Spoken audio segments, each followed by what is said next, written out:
Hi, and good morning. Are we a few minutes late? Why, yes, we are. But you know what?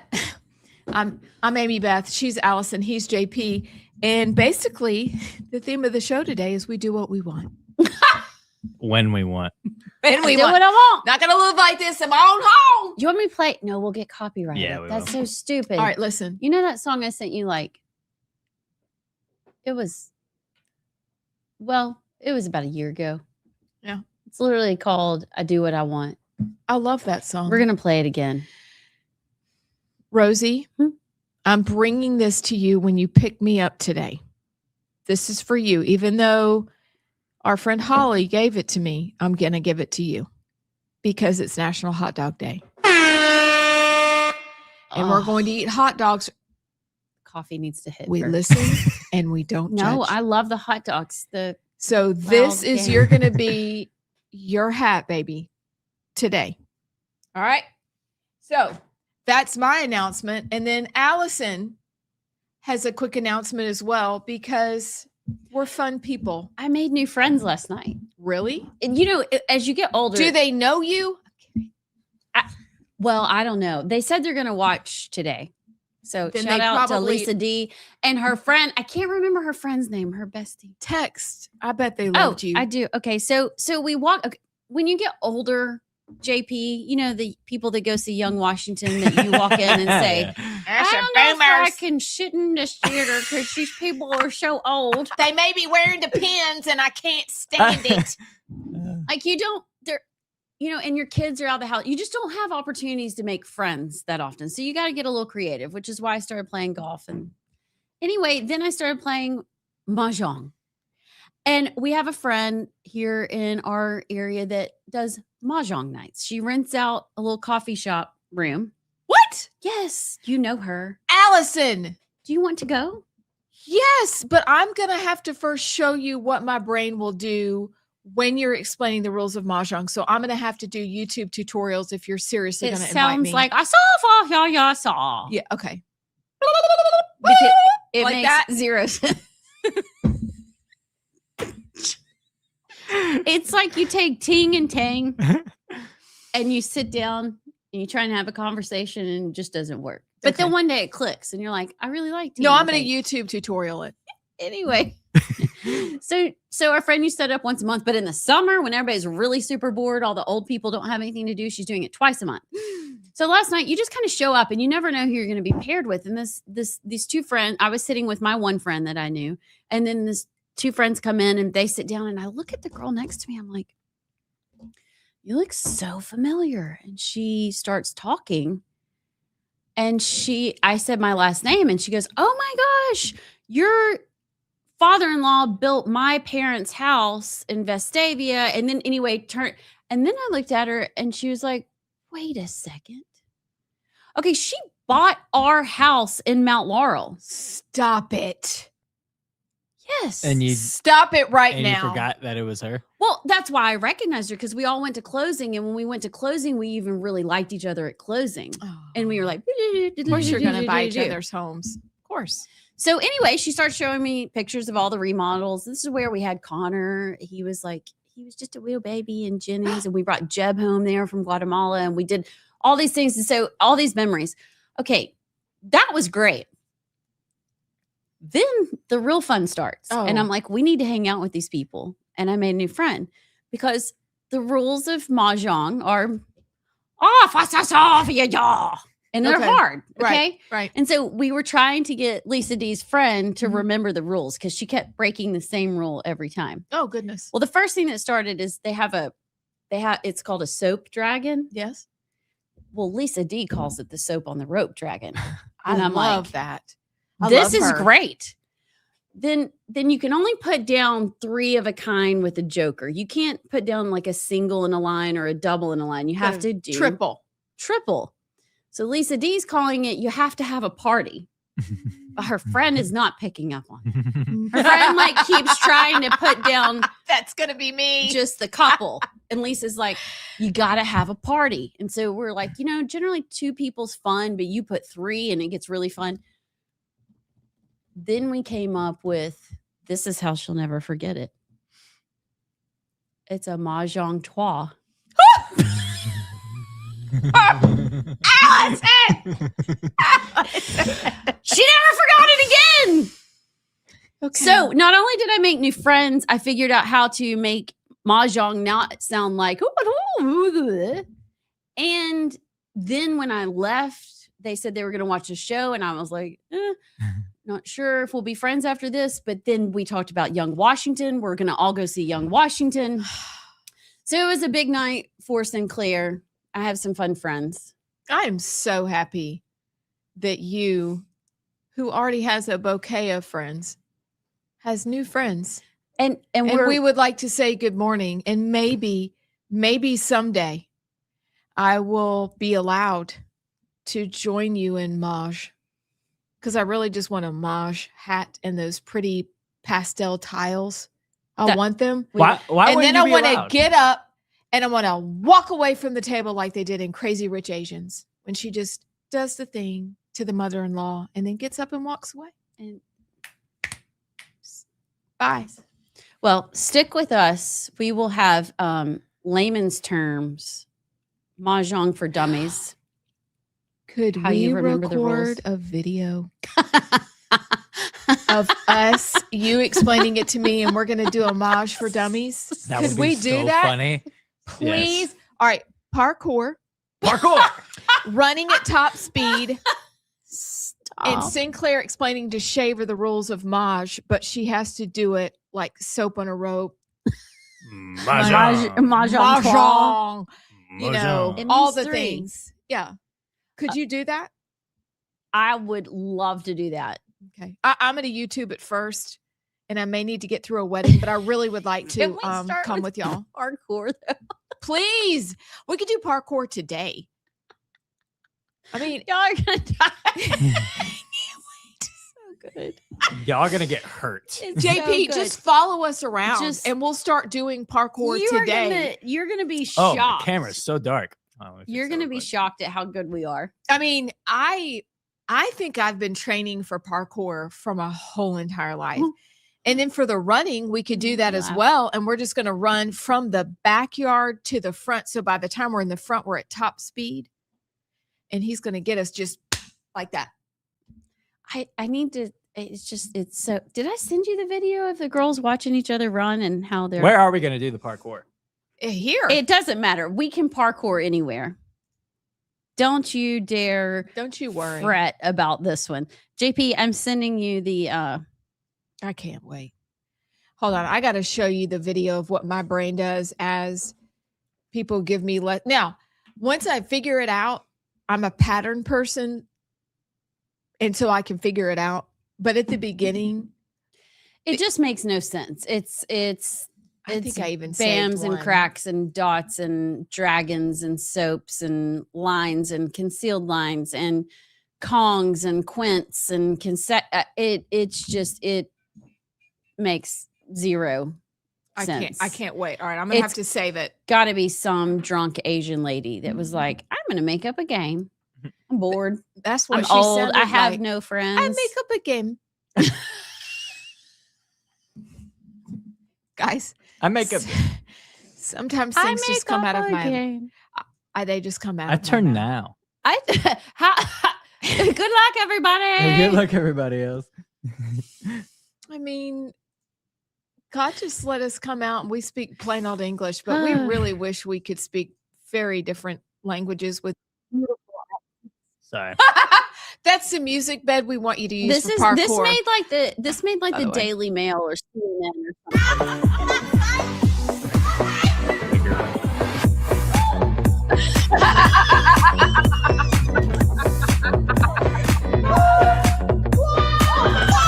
Actually, feeling pretty good, but it's just them. Let's do it in the backyard here. Or down It's my so street. Stupid. I've got a nice flat street. We could all come over. Apparently, it's a trend. Well, we're gonna do it. We gonna do it. I can already see Allison sprint because I feel like he ran before in front of me. Maybe it was on our Dallas trip or something. She did. JP, Do you remember when me and Scott Beeson raced? And you told us you couldn't run. She We were was like, who can't run? and then she was like, "Oh, it's Allison. She can't." It's okay. We listen and we Ah. don't judge. That's why people feel welcome here. They feel seen. I feel like this Because- is a 5-day streak of Allison's mascara It's getting runny in the first segment. You know what though? This is good. I'm learning to I'm troubleshooting because I use different. Oh, I like that. I started I like that. thinking I Mhm. bought this eyeshadow I Mhm. really like, but it's not Mhm. all natural. And I'm doing an experiment. I left it off today. I'm going to see if when the tears start flowing, if my eyes don't burn. Try L'Oreal. But it's Lancome. It's the same thing. But see, I can't use the other, like Maybelline, Clinique, any of that hurts me. Okay. Well, But I'm going to go back to a different mascara after this run. I'm So if anybody has any mascara, no, but Send it she to said us. dibs. Dibs know. and telescopic. telescopic. Yeah. I love telescopic. Those are I've got too. that. That's a big fan. All right. By then. the way, we got some comments and text we want to read before the word of the day. Okay, absolutely. John from Scary. Minor says, just good morning, y'all. Good morning, John. Good Brad from morning. Crimestone on the YouTube this time says, sounds as if the next book in the book club will be the Joy Luck Club. I love the Joy Luck Club. Look at Brad. We have seen a picture of Brad. Yes. He's really tall. Yeah. Mhm. Hey, Brad. I love that book, by the way. You'll have to read it like this. Oh no, that was more Indian. Tuba Fay. I already read a book. It was very good. Chris from Stare It on the YouTube said, or Mahjong for Dummies by Allison. That's what it's going to be because we need that. Chris, have you ever played mahjong? Because it's actually I don't know if guys play mahjong. I think men can play, but they have to play with the non-pastel I don't tiles. think they make things that aren't girly. There are I've seen Auburn tiles. They're Well, pretty cool. Have you seen the beautiful antique mahjong sets on eBay? The ones that are like $1,000? Yeah. Yeah. I Well, went they're looking just for old 'em and one dirty, day. so they look manly. I was looking for some vintage loving cups and some trophies. What is a loving cup? You know, the ones where the old kind of trophies that you'd hold in your hands that it had handles on both sides. I'll show you. They're beautiful. Yeah. They were for some arranging I'm doing. And I found out that I had what I needed in my house. But I found the very expensive sorry. mahjong. JP's excited about that. He's very excited. Anywho, okay. And one more Yes. text we got. Chris from Stare It on the text line says, book club suggestion. This is an actual suggestion. C.S. Lewis, The Abolition of Man, but wanted to read it for a while and finally started it today. Whoever that is, yes. That's my South Knoxville in the house. Okay, so here's our order. We're doing Chapman it right Highway? now. All right, everybody. Oh, Imes Nature Center. Yep. Okay. We were across. I was on the other side of South Knox. But we would have gone to school together. That's kind of crazy. That is pretty nuts. All right. The abolition of man. Abolition of Man. Okay, hold on. Guys, something happened this morning and you're watching this in live time, and so I have to respond. They'll see it when they have it. So Molly has a little Ford Bronco and it is adorable. Her first one saved her life when she was hit by a drunk driver. All right, literally saved her life. But now Ford comes to your house with a car valet. They pick the car up and then they'll bring it back when it's done from its service.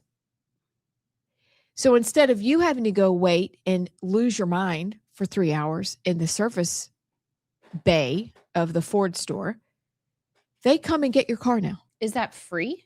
Yes. It's called the Ford Valet. And the girl was very nice. And then they're coming Friday to fix a recall issue with their mobile unit. I would like to tell you that Ford has it going that on. reminds But me. she needed a car checkup before she went back to school because you know girls in cars, they stink at it. Jennings has had, you just reminded me, Jennings has had a recall on her car that is no small recall. Basically, it can catch on fire. Oh, sure. Uh-huh. And she won't call and do it. Yeah. Well, So thank you. Texting right now. Are we doing a show? Y'all ready for the word of the day? yes, I am. I even have the word of the day. on. I'm just not gonna answer that. I can't. All right, you ready for the word of the day?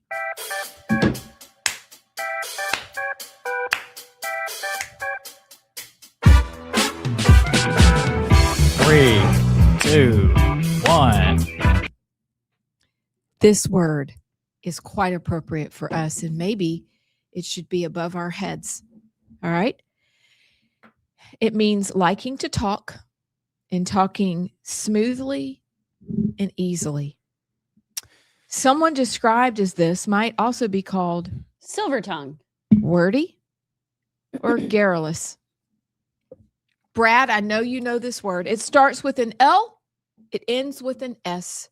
It is a fantastic word. Licentious. No, Would I know it? That's not, Luscious. well, we would like that word in other terms. So how about another word meaning talk smoothly, likes to talk,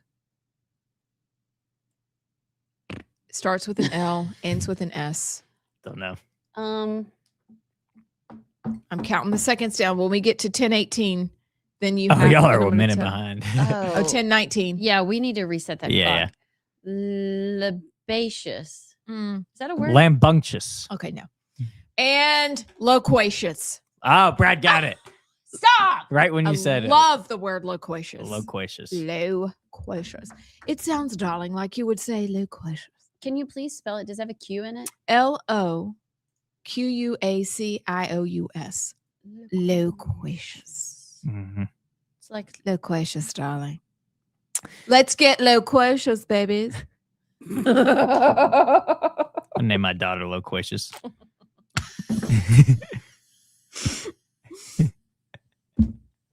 Right. That's actually pretty good. Okay, we're ready for the Gen Z word of the day. Yep. This is a phrase. I don't think we've done this Gen Z phrase before. 2 words.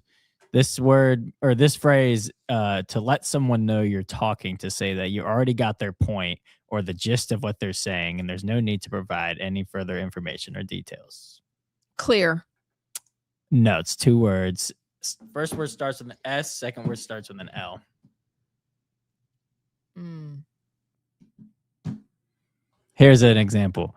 Person 1, I think, okay, these examples are awful.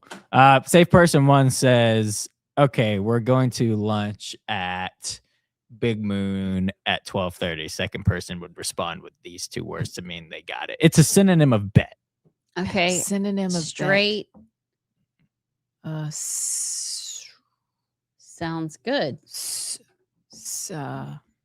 Sounds loquacious. No. Hold on. Let's see if I have any kid that's answering. Give you all 30 seconds. Rad. Mm-mm. I have absolutely no idea. Let's go. Mm-mm. Stop it. Stop it. S- Pull up. Mm-mm. You ready? Yeah. Roll up. Say less. Oh, we use that all the Oh. time.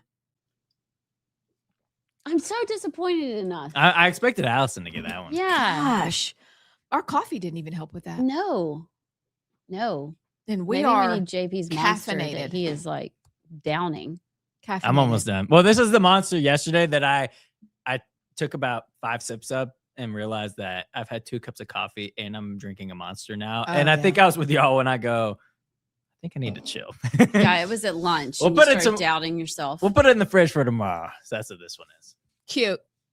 I bought you a prize the other day and I purposely didn't bring it in today because I didn't want to tempt you. What was it? I can't tell. It's a surprise, JP, read the room. It's probably a monster. Yeah, that is, it's probably a monster. but it's a special one, Abs. Oh. It's the America 250 one. No, Aw, dang it's just giant. Oh, It's the biggest please no. monster I've ever seen. It has a cap on it. Like No. you can screw No. the cap back on. Mm-mm. I'm going to need, never mind. Guys, Mhm. we're going to have a great day. All right. If you haven't already had a great time with us, stay tuned because there's more. We are going to get our calendar for our book club organized. Abs. We are. We're Let's going to be honest. No, we are. We're going to do lives. And our first one is going to be Washington Secret 6. And it's going to be after I get my son married off. Okay. Okay. Okay. And so what do we say? The first week of the month, do we want to like call it? And that's where we want to say book club is every first week of the month, and we'll do a live the first week of the month. Wait, just so we can remember. Are we starting in August or starting in September? What do you choose? I just don't know that you can read the book and be really good at your book clubbing job by August 1st. All right, September. Well, then there's Labor Day. We're going to do a book club, and it starts in September. I know that I said July, but I also didn't realize that even when your son gets married, you have a lot to do. Okay. So we're going to do it in September, and we're going to start with Secret Six. That's awesome. Numero uno. And then number 2, we're going to do the Abolition of Man, which is not very long, but it is very meaty. Okay. A month for each book. Oh, you've already read The Abolition of Man? No, it's one of the ones I haven't read. So we're going to read it together. How do you know it's not long? Because I've got the anthology. Look, you know how your parents like. What does anthology mean? Like a group of you've got all the books together in one, or you have the book series. Set. You have the set of books. We listen and we don't judge. By the way, I can add a suggestion to the book club that this is my next book I need to read. I can't believe I haven't read it yet, but Pat Buchanan's Death of the West. Oh, it's good. I've never read it either. I've got a copy if you want it. I've got 2 copies. Really? Yeah, you want it? Can I borrow it? Yeah, hold on. All right, so September is going to be Washington. It's going to be George. All right. October is going to be Abolition of Man. Who are we? We're talking about October. I know. And then November, we're going to do Pat Buchanan. All right. Death of the West. And then after that, because you're going to need all the time you can get, we are going to do book club in December. And that is, if you've read it, because I know some of you have, because you've reached out to me, is Raymond Ibrahim's Defenders of the West. All right. It's going to take some time. You have to do Blood and Guts, and you take a break and you read some more Blood and Guts. You get depressed, and then you read some more. It's that kind of a book. Are we sure we should do that in December? You want to do it in January? Yeah, because December is supposed to be joyful. You're right. I am so sorry. What are we doing in December? Somebody tell us. What are we doing in December? Maybe we should have a party. Okay, we're going to have a party. So January is Defenders of the West. I turned my mic off. All right, that's all. Slow down. So that's our book club. December's the only off month because of Christmas. And we're going to do something. George Washington, Abolition of Man, Death of the West, and then starting the new year, Defenders of the West. Okay. Was it Chris that suggested abolition? Yes. Okay, so Chris is going to have to be part of the book club. Uh-huh. And Brad? he might have to do his own analysis. We're going to let him lead It was it. his idea. He's leading it. This is a group project. Mhm. JP, I know you're stressed about Yammer. Should we do it after the break? No, we can do it now. Are you sure? Yes, because I pushed it back. But yeah, we can do it now. All right. Are y'all ready for it? Yeah, let me go grab my. I can go first because I got my story. All right. Well, it's time for Yammer. Okay, the first one didn't really come out. No, that was fine. good. That was nice. I was cheering you along. This one was expected, but now it's official. The plaintiffs have officially appealed the Tuberville residency case to the Alabama Supreme Court, which, like I said, everybody was expecting. But today, or yesterday, yesterday, it became official. So, trying to see if there's any quotes in here of anything. Tuberville tells reporters, I'm 110% qualified to run. I wouldn't give up a Senate seat to do this if I wasn't. Again, they'll throw all kinds of things at us for the next 3 or 4 months, but we're prepared for it. So now the real question is the claim from Barry Ragsdale when he said not too long ago that, what was it? Half of the Supreme Court justices would have to recuse themselves. So I don't know if that's going to happen, if any of them will have to recuse themselves. And if they do, who does that benefit? But anyways, that became official yesterday. Do we know what happens if they do have to recuse themselves? Do not. I don't. Can we Google that during the break? Because that's what I haven't heard anybody say. I mean, do they replace them with Can Abs and I go be justices for a day? Or is it just the ones left vote? I guess so. I don't know. Or do like lower justices from courts come up? Because it's a breathtaking claim that that many would have to recuse themselves. Like, define the terms. What does that mean? Do you know him and you recuse yourself? Do you know the story you recuse? Like, we need somebody to lay this out. Did Grayson write that story? That was from Sawyer Knowles. Sawyer. Okay. Maybe Sawyer knows. Knowles knows. Knowles knows. There's your Knows tagline, goes. dude. Yeah. We've got something great, and I hope this is not your story. No, mine's about explosive diarrhea. Oh, of course. Thumbs up to that. So this is how you do it. This is what I'd like to say, and we all applaud this. But Senator Tuberville backs a bill restricting federal funds for age inappropriate content, K through 12 content. Whoa. And Tuberville, Jim Banks from Indiana, Langford from Oklahoma are introducing a Stop the Sexualization of Children Act. And the bill would prohibit schools from using funding provided under the elementary and secondary ed to develop, implement, facilitate, host, or promote programs, blah, blah, blah, and other materials containing sexually oriented content for minors. Defunding is how it's done. Feed the beast or starve it. We prefer to starve it and starve what's bad. I applaud these gentlemen for doing this. Kudos. I think that is amazing. And I don't know why there aren't more co-sponsors. Are there only 3? Good question. I don't know. That's as far as I got. I think we should add some names. I think we should too. Otherwise, what do we say, JP? What do we say, Sinclair? You must be into kitty porn. Oh, yeah. Mm-hmm. I mean, if you don't, that's with every bill. You don't want to vote for this spending package? I guess you like kitty porn. I don't know. Allegedly. That's not true. But I'm just saying, like, who now it probably gets complicated because does that mean you can't teach anatomy? You know, No, you gotta that's a good point. Define the terms. Define the terms once again. So I get it. I get that maybe there will be some nuances, but the spirit of the law, the spirit of the bill, can we not all get behind? Yes. Yes, Okay. we can. What you Not got, to Sinclair? Skepsia the foo-foo. I'm really this because it's a whole thing. Last night at Mahjong, you go early and you can eat dinner there. And so I stood in line with my friend and we debated, do we get the salad? Do we not? I ate salad last night. You know, my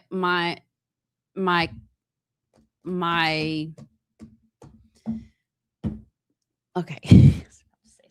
Anyway, my better judgment says I should eat a salad Right. and not get the grilled cheese, the 5 cheese grilled cheese. Mm. But I mean, there's parasites and explosive diarrhea. So anyway, we ended up getting salad. He said, And forget she it. literally looked at me and said, I mean, it's not in Alabama yet. So until we have a case in Alabama, let's just YOLO it. And I was like, yeah, okay, cool. San Diego, this is big land news saying the infectious disease doctor there says it's probably best to stay away from fresh produce for the next week or so, even if you wash it. And here's the thing. The good news people are saying, well, you can't spread it person to person. Great. So that's good. The bad news is that's why you can't wash it off because it's literally a little parasite that grows in nice, warm, humid climates in the garden. And then when it's picked, it's all sticky and it sticks in your broccoli and it sticks in your strawberries. And then it gets in your intestines and says, let's have a party. And that's where things go awry. This is now the worst case ever recorded. Oh gosh. And it's only about 30 or 40 to 50 cases per year. We're up to like 3,300 in Michigan alone. Hey, listen, but I know a guy, if you're in Alabama, who can help you. They do say cooking the vegetables. I guess you could make a pie and cook your fruit. Over 158 degrees kills the parasite. But y'all, this isn't going away. So I mean, we straight up ate vegetables and fruit last night. I was tempting fate. Oh, I had vegetables and salad last night. I mean, me too. And I threw in some carrots just for good measure, and some of them had little splits in them, And I'm like, well, parasite's probably down in there, but I'm just going to eat it. This is good. By the way, every time Allison talks about one of these explosive diarrhea stories, I just see this picture come up I like it. from the bathroom. Everything goes back to SpongeBob. Remember when we had the Yeah. suds? Oh yeah. Yeah. 99% of my references are SpongeBob. Yeah, I don't know. I'm usually not a YOLOer, which is weird, but I'm just chancing it. You're so YOLO. Not when it comes to Yeah, no, when it comes to this, you're not. You're right. yeah. Categories Anyway. of YOLO. All right, so when we come back, we've got the montage and gosh, bless his heart, Jerry Carl, former congressman running for Congress again, will be on after at 11:10. 11:10. Yep. Yep. Let's hope he didn't watch the opening segment. Or maybe he did and he's happy now. We'll be back. Welcome back to The Right Side. I'm Amy Beth Shaver with Allison Sinclair and JP. And obviously, we are joined by the Alabama Republican Party chairman, Scott Stadhagen. Sir. Did you say his last name right? I still think Stadhagen. yeah, take out the D and the T. I am I'm unhinged right Stop. now. I'm going to just say what I want. I do what I want. Hagen. Scott How are you? Stadhagen. I'm good. Thank you guys for having me on. Sorry we don't have your lukewarm Coke with 2 limes in a mug. Frosted bug. Frosted mug.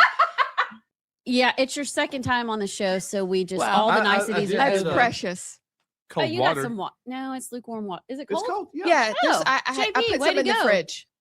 Oh, Absolutely. abs. Look at her go. So Amy Beth, great job on the color coordination today. Yeah, I mean, I felt like it was a whole I got thing. the Navy. You got the Navy. I'm It- like matching both y'all. We are like coordinated like it's a TV show. That's right. oh, Absolutely. Well played, everybody. it's yes. a whole We thing. got the memo. Getting I saw ready the every text day. early this morning. So how are you? How are things? I'm good. I'm absolutely great. Excited about the future of the party. So Such what a is political answer? that was really No, very that's the truth. diplomatic. It's serious.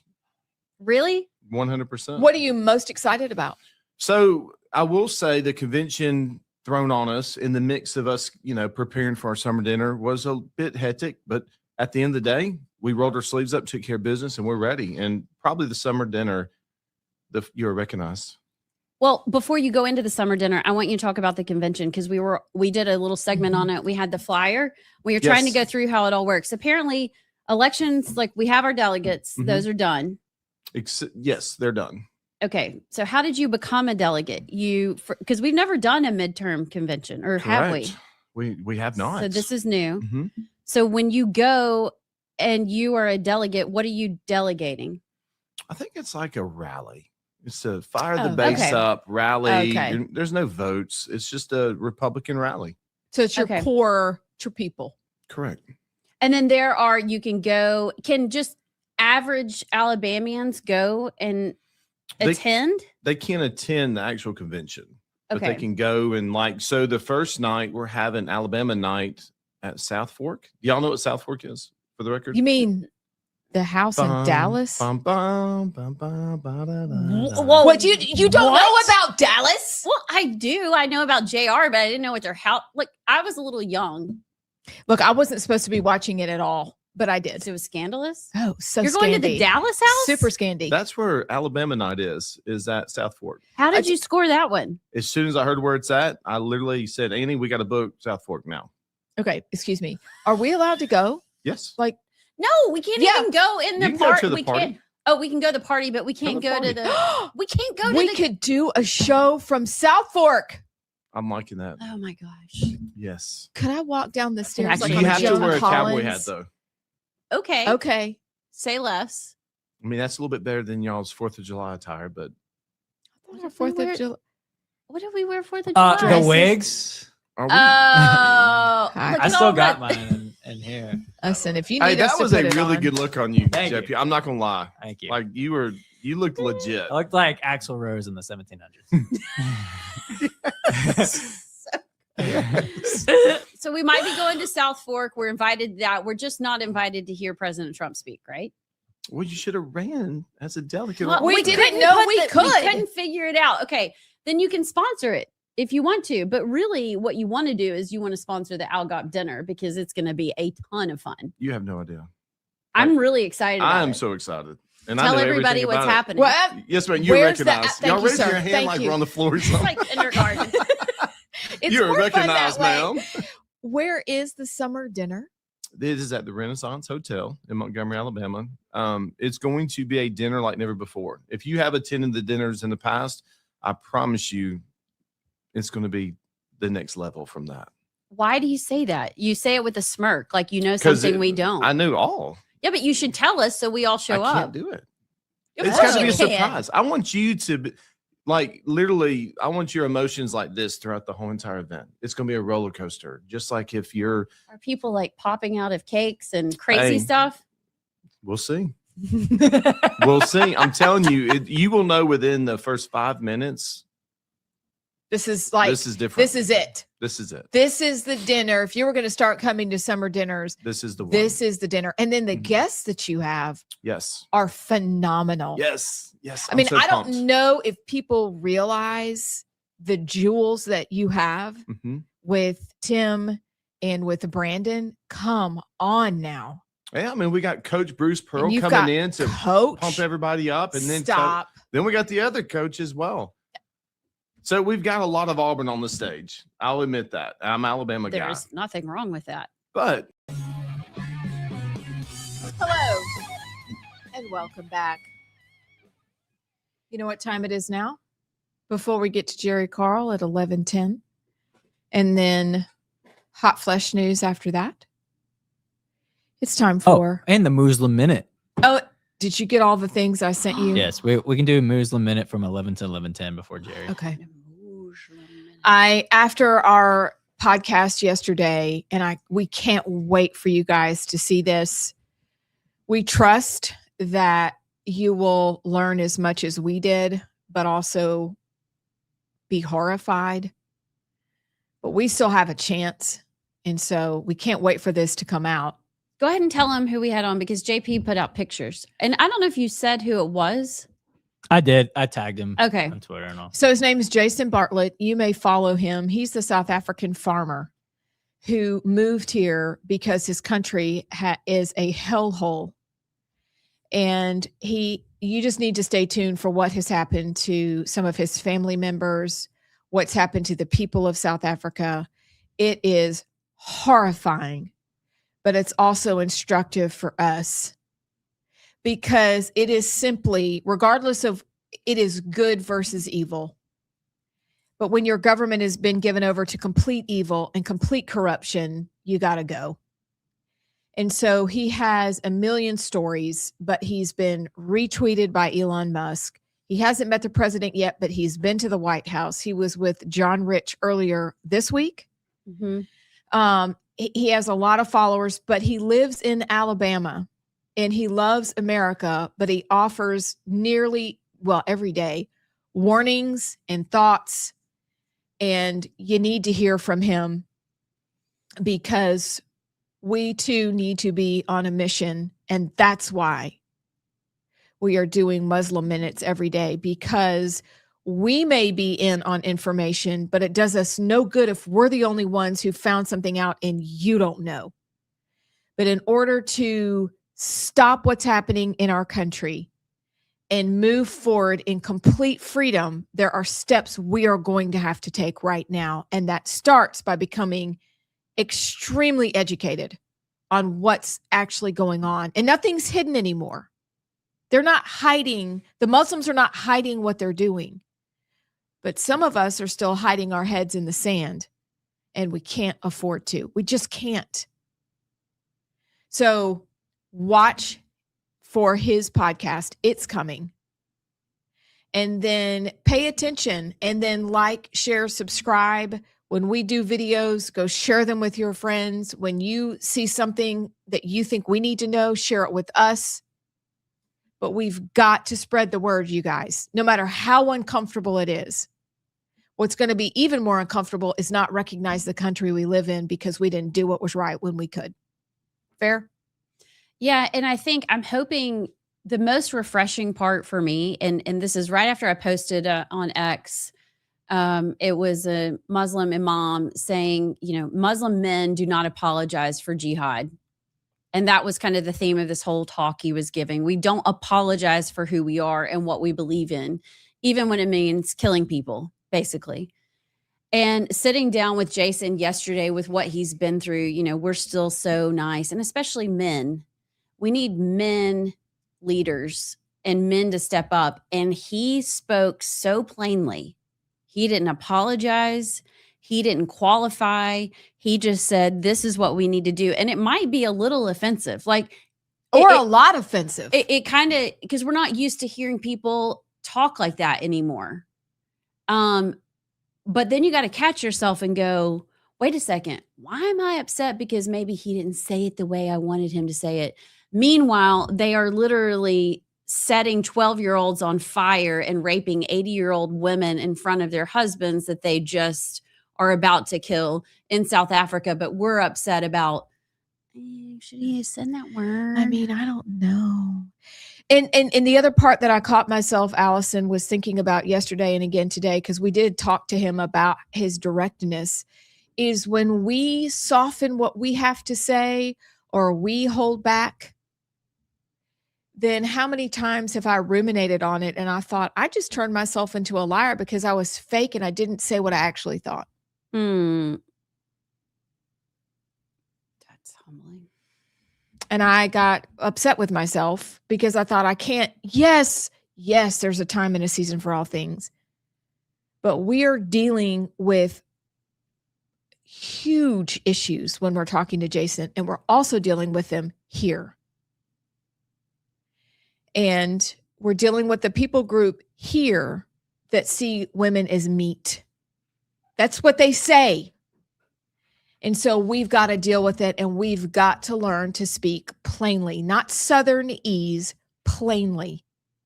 And I, for one, after I heard him say in one of the parts of his story, I'm coming back and I'm bringing a storm, I thought that's exactly what we want to do, is tell the truth and bring a storm. And the storm is the rest of the people who are learning with us, and we're coming together and we're saying, you know what? No, we are not going to do this, and we are not going to go quietly into the good night. We're just not. And so it set a fire in me, but it started first with me going, if you got to say something, you better just say it and quit faking it. Because I want somebody to like me. And we're too old for that crap. So. That'll hit you. Yeah. No bueno. No bueno. All right. It's really good, though. I hope everyone will watch it. Oh, man, I learned so much. Learn a lot. Man. Okay. Montage. You have the montage. I do have the montage. For news.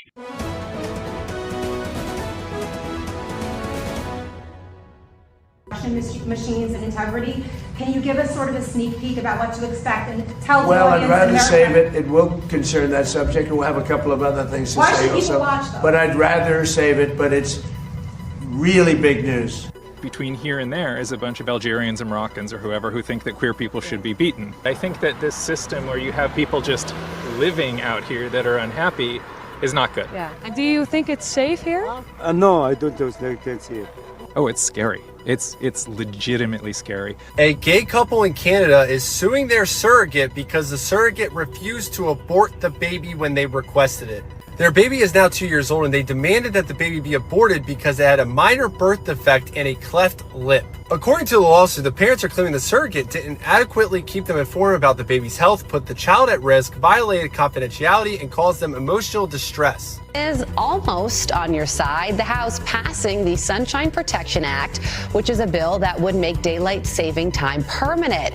And now heads to the Senate, and if passed, Americans would no longer have a chance to change their clocks twice a year, but it would also allow states to opt out. Today, those protesters are speaking up for their immigrant friends and neighbors here in Biddeford and calling for accountability from elected officials in the wake of this killing. And I want our state to really take measures to ensure that everybody is safe, no matter who they are in this state. And until that happens, we can't say that this place is safe for all neighbors.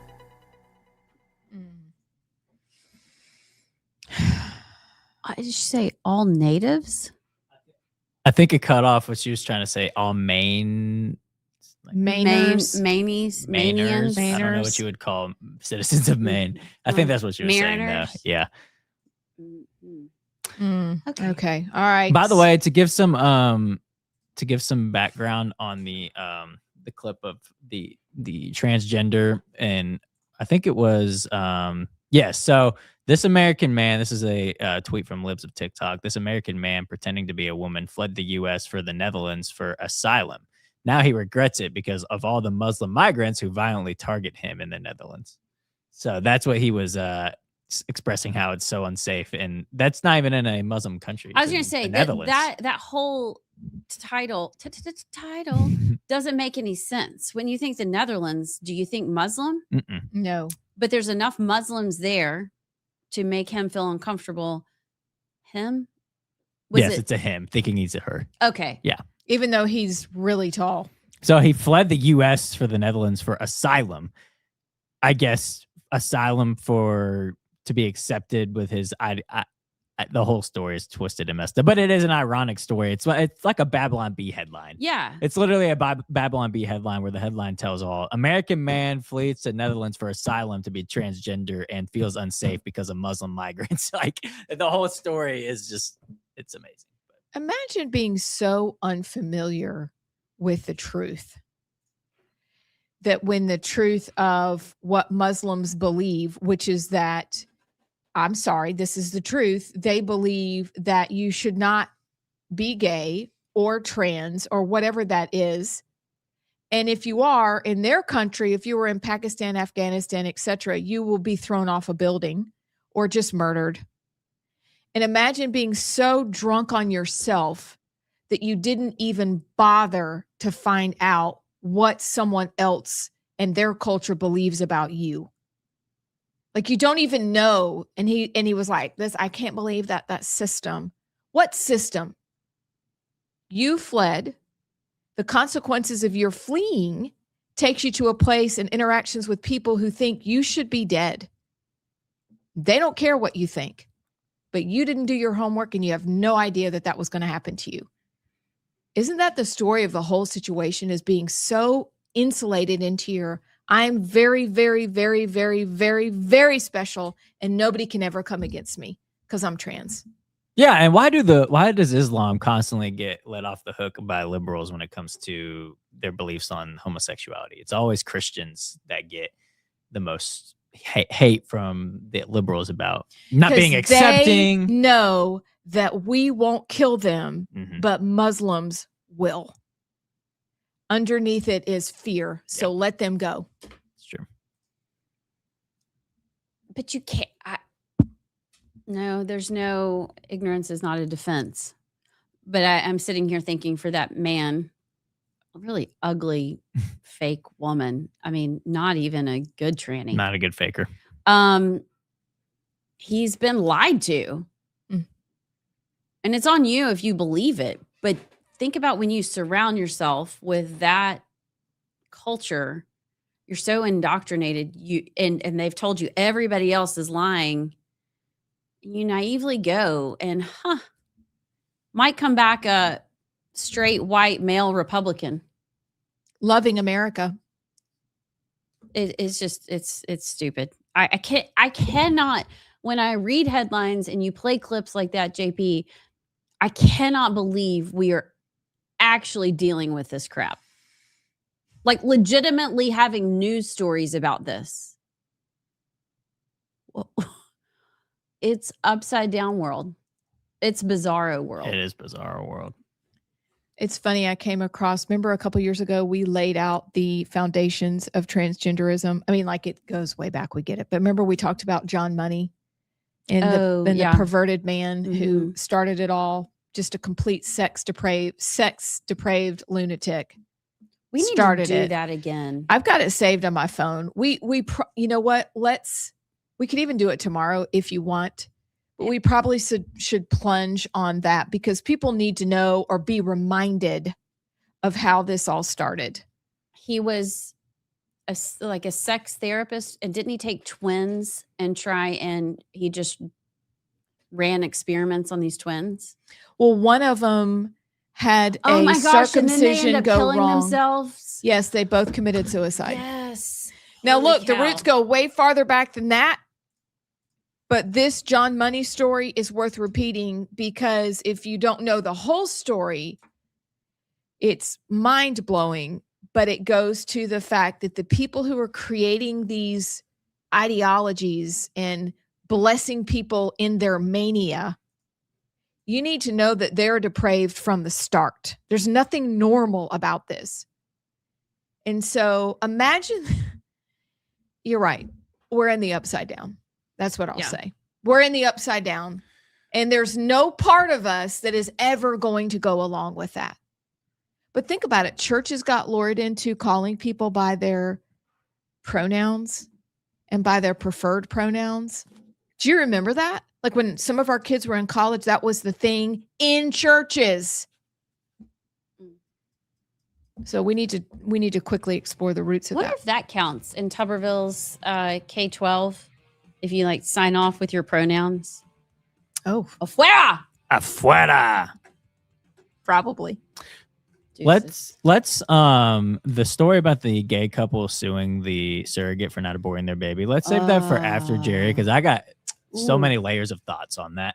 Okay, but absolutely. We can come back with Muslim Minute, then Jerry Carl, Muslim. and then Hot Flash News and the abortion story. I'm going to send you a clip.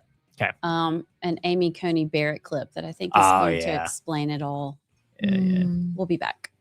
Are you? I'm going to mix it up a little bit with a little Alabama as well, JP. We're good. Ooh. Oh. Now I'm excited. Okay. Wow. Okay. All right. Dun, dun. So if you haven't bought your tickets, You better buy your tickets. I'm telling you. Don't buy them now. Don't be on that phone conversation the next day, August 1st. Say, I really wish I would have went to that. How are you doing? I've been in a few of the roundtables. Let's see. I got to go into the DeSantis roundtable. That was pretty was cool. there. Yeah. Oh yeah. Mm-hmm. I didn't know who you were. Just wasn't that important then. Yeah. So I'm still not. It's okay. But how are you doing the roundtables? Because that's like 6 people. It's 20.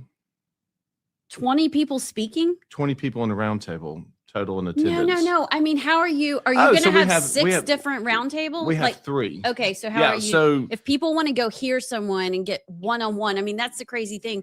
You can go in a room and sit down across from Tommy Tuberville, Bruce Pearl, and just like it's like you and 15 of your best friends. Absolutely. Yeah. So the first one, we're going to go with Coach Tuberville. And then we also have Senate Pro Tem Garland Gudger and the Speaker of the House, Nathaniel Ledbetter. Now, think about that round table is literally that is your power brokers for state government for the next 4 years. They are going to run the state in leadership for the next 4 years. So to me, that is a powerful room to be a part of.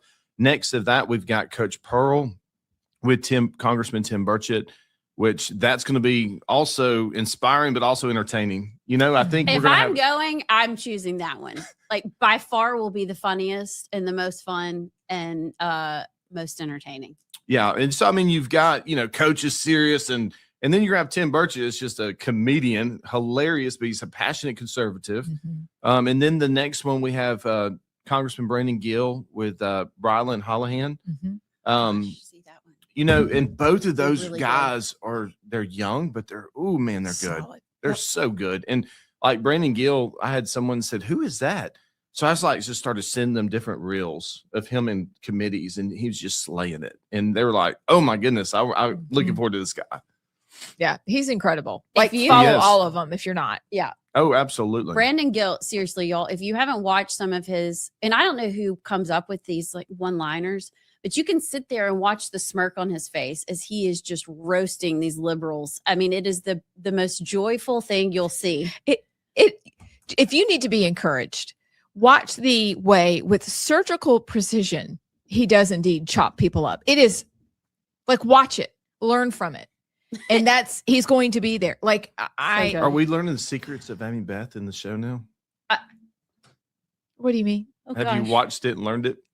Maybe.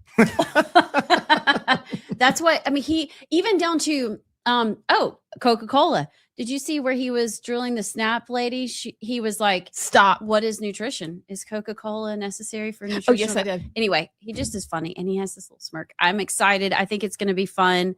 My husband Jared is actually coming. He hates politics. Wait, Jared is going? Jared is So he caught the memo. Like he obviously has heard the memo. It's the most bizarre thing. He never wants to do. Well, he does love Brandon Gill.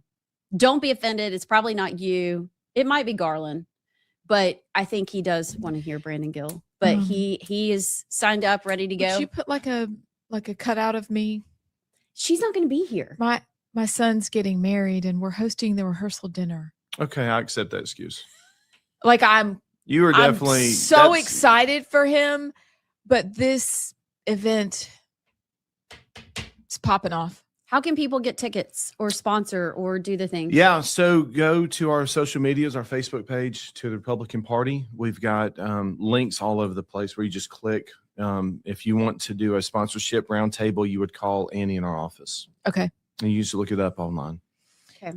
So let's talk about something we talked about yesterday. And I love it when the Democrats are completely transparent. Oh, we're getting serious mode now. Okay. Okay. So we we were are fun. JP 1, 2, 3. We're pivoting.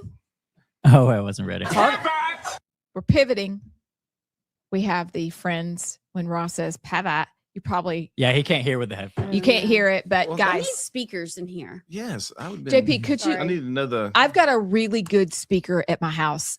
Anywho, There we go. we're Perfect. pivoting I like it. to Let's talk pivot. about the transparency that people said when we said the Democrats vote in our primaries. They're like, that don't happen. That's crazy. And we're like, actually, they do. And now they're just saying, yeah, y'all go vote. Loud and proud. They're saying it loud and proud. So Tabitha Eisner, who's the vice chairwoman. Can you say woman? What did the Dems prefer you say? Person. Vice chairperson posted this in regards to the Republicans saying, hey, it's not cool. Please don't come vote over on our side. She said the Republican Party created this bizarro do-over primary out of pure partisan greed with a side dish of racism. That's my favorite. That's my favorite. It's good. And now they're mad that we came up with a way to get even. What's your response? I think people need to be educated what a primary election actually is. A primary election is parties are choosing their starting lineup for the big game, right? That's what we're doing. That's a primary election. If we love football. Hello. How are you?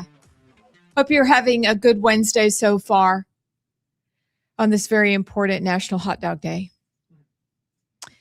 And the very important Allison made even more friends day.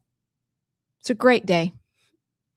So in a few minutes, we're going to be joined by Jerry Carl, check in on his race endorsements.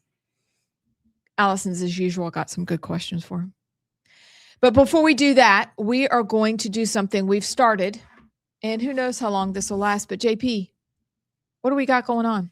We got the Muslim Minute. Okay. What's the opener, JP? Okay, well, I didn't have the opener today. If we want to go back to it, I can start with it tomorrow. No, you just do it yourself. All right. What 5:30, time to pray. Okay. La la la. Aruba duba duba. Today are open idolaters. They insult Allah, saying that he has a son. Very first problem I see in America, Christianity. Do not take the Jews and Christians as your close friends. This is a command from Allah. Let us take these lessons and teach it to our children. Teach them to hate everything about kufr. Drawing the boundaries when dealing with the enemy, when dealing with the disbeliever. Overtake the disbelievers. يجاهدون في سبيل الله ولا يخافون لومة لائم. They fight in the path of Allah and they do not fear the headlines. The question they raise is, why do Muslims hate us? Why are Muslims full of hate against the West or Christianity or Judaism or anything? The Quran tells us the truth. In Islam, we do not resemble the non-Muslims, Jews, Christians, or anybody else. But you know what's the worst thing? Is to resemble someone who's your enemy. The Crusaders, the Wasp, they failed.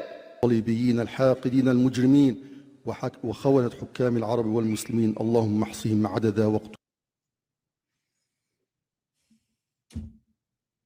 You got to give it to them. They don't apologize for who they are. And maybe if we had that kind of response and staunchness and our beliefs and our worldview and our religion, we could win. But at this rate, we're not, because they don't care. It's like you were saying. I mean, why do Christians always take the hits on, so intolerant of homosexuality? No, they don't fear us. Yeah. And churches have taken away all of the fear of God. It's just a loving, sweet God that wears this really pretty seafoam green. He's going to be real sweet. Mm-hmm. Well, also that debunks the people that think that Christians and Muslims can get along and they just want to come in and they just want to be a part of the community. No, the foundation of their religion is to kill everyone who doesn't believe what they believe. And they make it a point to single out Christians and Jews who don't believe that they don't believe what they believe. There's no tolerance on their end. They'll fake it. They'll use strategies to lure you to sleep, but it's not part of their beliefs at all to be, we're just going to come in and we know that this is a Christian community, but we just want to be a part of it and do our thing. Like, no, they want to conquer the Christian community. And I think, again, that's why we play these clips, is because we can say it, but if we hear it from their mouths, what they believe and what they say, then it'll hit home maybe better for those that still are struggling to believe that they want to eradicate Christianity from America. That's what their goal is. Number one in this Tuberville residency suit that won't go away. In Tommy Tuberville, we have one of the only people who is speaking the truth about this. And I don't know if that's one of the reasons why people continue to assail where he lives and ask questions. But we cannot afford not to have somebody in as governor of Alabama who's afraid. We need somebody who's not afraid. And he is not afraid to talk about this issue. If you look over in Georgia, at Clarkston, Georgia, for example, it's the largest Somali settlement, and they also happen to be Muslim. Watch what's going on. There's a video of a guy going into that community, and it's blowing up on socials because it's showing you the difference between what we believe and what they believe and how they act. And yes, it's a different people group, but we are importing the third world, and we're going to get it. One of the largest mosques in the country is across the street from Georgia Tech. We are fools if we do not think that that can't happen here. So not only do we need Tommy Tuberville, who's plain spoken and is very acquainted with what's true, we need to do the same. And we've got to get our head out of the sand and look very clearly at what they say they're going to do so that we can do something about it. But it goes back to what we say constantly. We need people who understand the times and then are willing to go to bat for it. And so it's always in their words. We've given you resources week after week. We'd love to know things that you're listening to, things that you're reading. Remember, the very first war we ever fought, the reason that the United States has a Navy is why? Because of the Barbary pirates. We've been fighting them since the beginning, but the world has fought Muslims since 600, the 7th century. They only understand that they kill the infidel. That's what they're saying they're going to do. Are we going to just sit there and take it or not? This is what we want all of us to ask. Are we going to take this? Is America worth fighting for? Are we willing to do our homework and make people uncomfortable because we're telling them the truth? I don't know. I think, recently we were in a conversation with a legislator and they asked us, is this actually a problem in Alabama? And so I think part of what we do and why we're doing this, and y'all listeners, watchers may be a little annoyed, like, why do they keep talking about this? This is the mechanism that the left and the enemy is going to use to take down this country. Look, getting kiddie porn out of schools, K-12 bills, that's awesome. But if we have and are taken over by Islam and the Muslims, none of that matters. So I think part of it is we have to educate our leadership to understand that this is here. It's everywhere. And we have to treat it as such. I think Tommy Tuberville is actually speaking on it on the Senate floor today. If I read the tweet that he put out, might want to clip that. I'm sure we'll see it come out. But he's the only one that really. Okay, let's think. Let's pause. Is Jerry Carl on? He is. Oh, okay. Well, let's just for real quick, because I know he has nothing else to do. But real quickly, is anyone else in Alabama talking about this? Like our leadership, elected officials, like Tommy Tuberville? No, certainly not to the level that Tommy Tuberville is. No. I've got an old quote for us also to that end when we come back, but he's the only one. He is the only one. Maybe we can ask Mr. Carl his thoughts too, because I think I know. Well, we'll get there, but we gotta wake some people up, especially in the state of Alabama, for sure. Absolutely. So, you guys, we are thrilled to be joined on our show for the first time by Representative Jerry Carl. How are you, sir? I'm doing great, ladies. How are y'all doing? We are great. Thank you for joining us today. My pleasure. So, how is the race going? I know that it's probably reached a fevered pitch right now. Well, we're closing in on it. Obviously, it's 4 weeks from yesterday, so we're excited about that, and then we'll move on to our Democrat opponent. But things are looking very positive. We're getting a lot accomplished. We're up on our TV, we're up on our radio, we're still making all of our events. So things are trudging along. We've been doing this about a year. I love to tell people we've changed districts 4 times in 1 year. So it's been a little bit confusing down here, but patience. One thing I did learn in Congress was patience. So just sit and wait. What have the past 2 years looked like for you? And have you somewhat enjoyed it, or are you just really itching to get back? I've been miserable, absolutely miserable. Retirement's for, people know how to play golf and I'm not a retired type of person. I sold all my businesses. I had multi-businesses in multi-states. I sold all my timber. I sold all my play toys because I was going to finish my career out in Congress. That's where I wanted to finish up, and right off into the sunset. But God had a different plan. So Barry Moore obviously beat me, and I got to sit on the sidelines for a couple of years. But I tell you, sitting on the sideline has taught me a lot spiritually. It's taught me a lot about myself. It certainly has taught me more about my district and how I want to change things. And when I go back and actually focus on some little bit different issues. I hear you're talking about the radical Muslims. I've been listening to you for a while.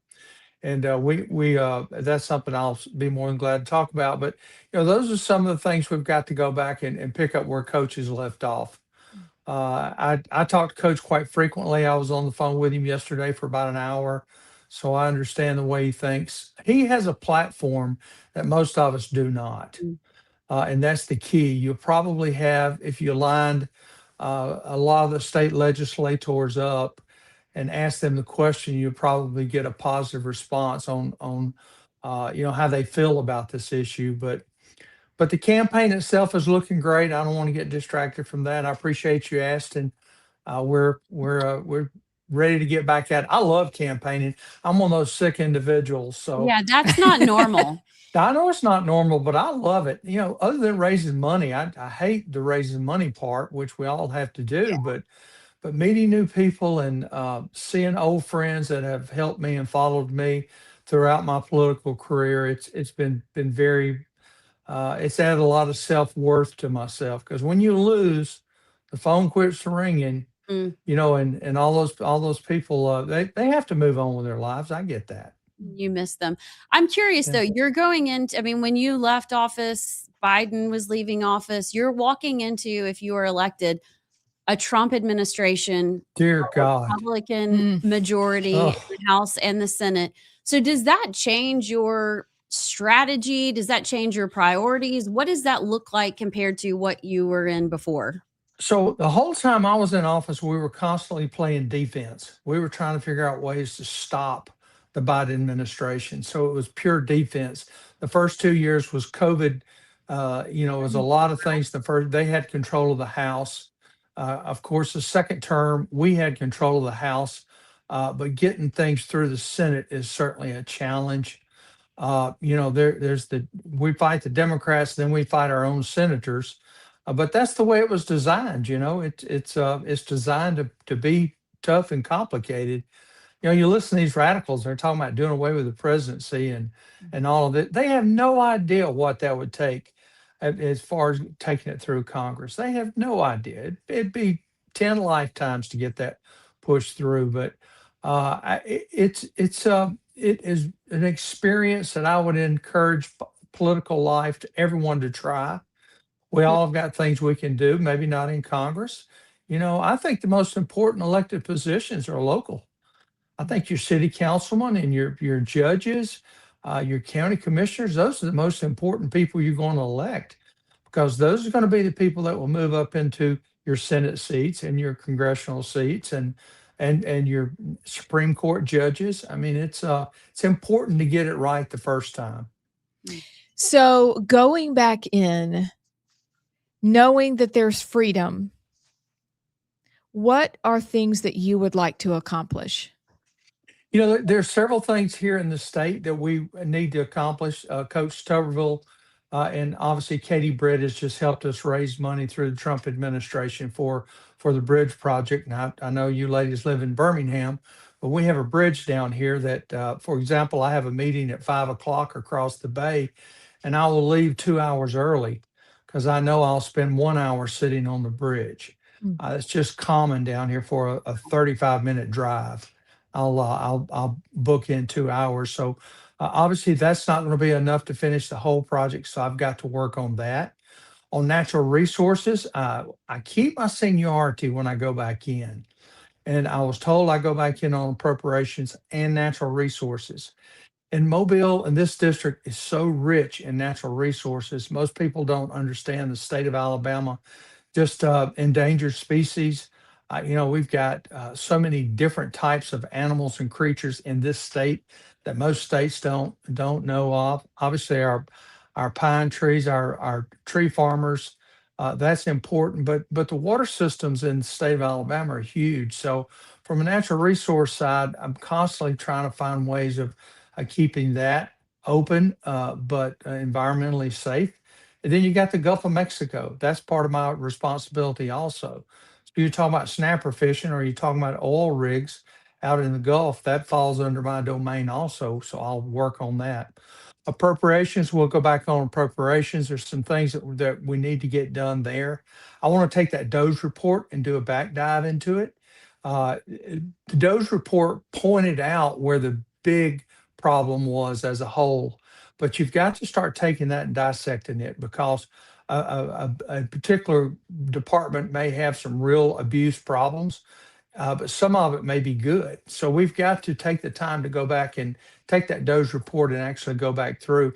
And that's something, when we find it being in control, we can cut it. We can send it to the Senate. Hopefully they will agree with us and cut it and send it to the president. And if he agrees with it, he signs it. So those are the things that we really need to focus on.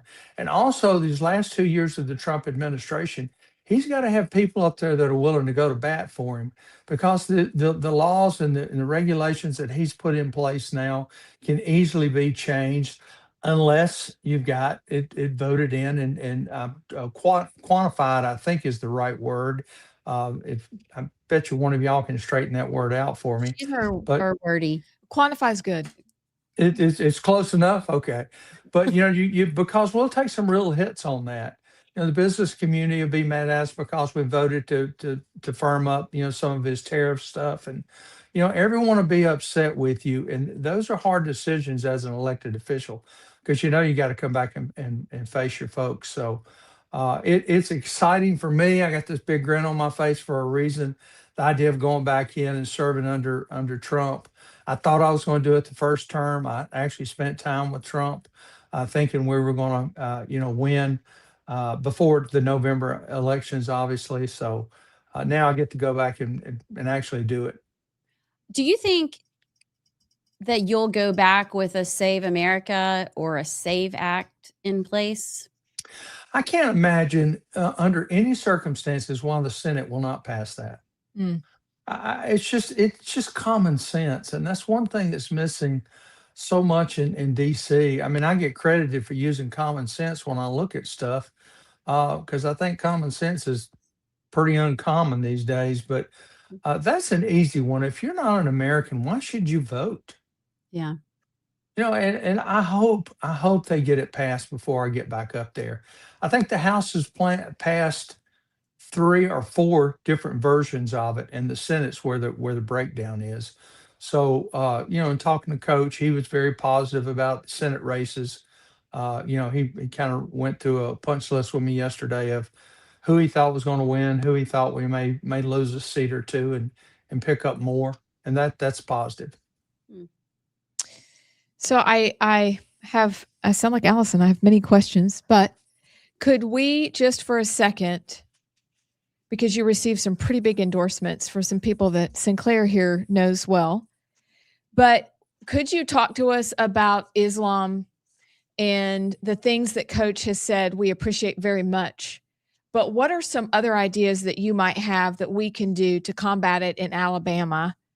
Because it's becoming a bigger deal. And I wonder what your thoughts are. Well, I am extremely vocal about freedom of religion. And I think we all need freedom of religion. I think the problem we've got with the Islamic community now is the Sharia law and the people that want to follow that law. I think that should be the tripping device for us, and start looking and following up. If they molest a young girl, if the young boys is a situation too that no one wants to talk about the whole picture, but they've just got a horrible perspective on human life as a whole, and we as legislators have got to figure out a way to start drilling back on that. I mean, you mentioned it a while ago. I mean, history has proven how we have dealt with it in the past. Oh dear, if you got a call. He did get a call. It was probably from It's the president. probably Trump. It is. It's That's what okay. we say every time. It It's is probably Donald Trump. Absolutely. He's excused. But I love his grin. He genuinely, and actually, I've never met him in person. I haven't either. You haven't? That like down there, that lower That Alabama, lower is like Alabama, a whole LA. Other, I've not met him. A whole other world. Maybe we'll get to meet him at the dinner. I think he's You won't working be to come back in. Whenever he comes back, we can pick up where Okay. we left off, and I can push the break a Perfect. little bit. Okay, thank you. But he has a genuine giddiness, and you can tell he loves what he would be doing and is ready to get back. It's frankly refreshing. Okay, he's back in if we want to. Okay, that'd be I great. apologize, ladies. Y'all told me to cut my phone off. My phone is cut off, but it's not cut off on my iPad. I We apologize. figured it was Trump, Donald it's Trump fine. or Tim Burchett, and either one, you're excused for both. Oh, Tim's a hoot. Everybody thinks that is truly Tim. I mean, Tim is that way at every. I mean, we were in a men's prayer group together, and there was no telling what was going to come out of Tim's mouth in the middle of a prayer. I mean, he'd start praying for a fence post that was tying a pony up to her. Tim is just Tim. I don't know how to explain it, but that is the true Tim Burchett, right? He's an honest man. But we as elected officials, we have got to start keeping an eye on that because it's becoming a dangerous situation. And if these radicals are going to try to come into this country, let's get them out. Let's get them out or get them in jail. I'd prefer to get them out and get them back. France is going to have a problem with it. England's having problems with it. I've done a lot of traveling for the federal government. I've been an ambassador in many situations, and I see some of these countries being overran, and their leadership don't know what to do. It's real simple. You got to fight them. You got to fight back. Yep. That's good. Well said. When you were talking to Trump or Tim, we're not sure.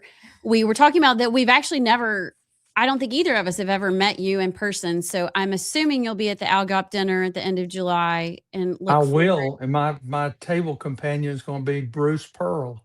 Isn't that cool? Okay, so I just have to say this is funny. So the very first how I got started in politics was I worked on Tim Burchett's Tennessee Senate campaign. I'm from his district in Knoxville.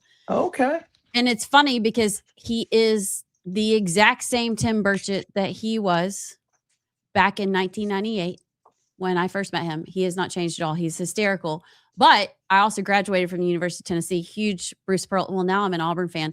So you're going to have a blast with all of these Tennessee, now Alabama people. I told Tim that I wouldn't let the Bammers get to him when he came down. So we gotta take care of him. Protect him. I'll take care of him. There Don't you worry go. about him. But we're looking forward to meeting you. Thanks so much for coming on. Oh, And it's been a pleasure. keep us posted. Yeah. And good luck. All right. We'll be Anytime I can help you and fill a little space in, just let me know. Hey, Say don't say less. it if you don't mean it. I mean it. I mean it. Okay. I love this type of stuff. I love the joy you have, and you can tell you genuinely love America and what you do. So we appreciate Well, that. I truly do. God bless you. So good talking God to bless you. Have a great day. Oh, How cute. that's great fun. You know, it's funny when God does give you a pause on something you think is going to continue. And we all have had those moments in life where you're like, it's going this way, and then it goes that way. But then he brings you back because I think he almost always does. He has bigger things for you to do. I wonder, I appreciate him saying, I learned a lot because when things don't go the way you plan, well, you can get better or you can get better. And it seems like Jerry Carl got better. All right, we'll take a break. We've got hot flash news, the rest of the montage. What else? Just mayhem. Oh, do you want to talk? Yeah, surrogate being sued by gay couple to abort their baby. What losers. I don't know if you want to cover it in your hot flash news or not, but Amy Coney Barrett. Yes, in her I've got comments. that. Did you get the clip? Y'all got it. Okay, we still have a lot to do. Don't go anywhere. I'm Alabama, Auburn, Alabama, Auburn. I'm She's wherever I'm paying money for my kids to go to school. That's accepted as well. So Thank let's you. say, Thank all you right. so much. So Allison's very passionate about Auburn. I'm very passionate about Alabama. Now, would you say right before the Iron Bowl that we're going to let Auburn's coach choose our quarterback for the Iron Bowl? Yes. No, we would not. Will Auburn allow us Because we to? choose a really crappy one and we might have a chance to win. Exactly. And that is literally what we're seeing right now. The effects that they can have in these congressional districts, they're not going to pick the best candidate. They're going to vote for the worst ones to make a difference and change from our starting lineup. We have a starter in all these races that they're scared of. So what they're going to do is they're going to vote for the person who is not going to do well and they can be successful. I think that's the most frustrating part about all this is we as a party in a primary election get to pick our best gladiator, best starter for the big game.